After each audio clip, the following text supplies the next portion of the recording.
Morning guys, magluluto tayo ng chicken tinola ngayon. Yan guys, ang chicken. Yung dahon natin is spinach leaves at sting. Lagyan natin ng siling paba, siling hangin, sayote, sibuyas, bawang, luya. See you guys. Fresh and tasty. Fresh and tasty yung niluto natin ngayon guys na manok na tinola. Yan guys, manok na tinola.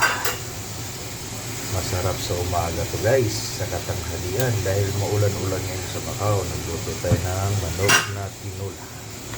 Yan guys oh. Picados nito guys, nilagyan ko ng sayote, silipaba, silimanghang. Yan. Bawang, sibuyas, luya, at saka guys, spinach leaves.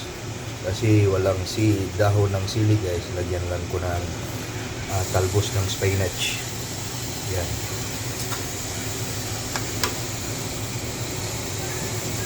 Oh, sarap to sa umaga guys. See you guys. At saka hindi malilimutan natin yung fried rice natin guys. Yan, fried rice. Fried rice at chicken tinola. Good for the breakfast and lunch. See you guys sa kainan.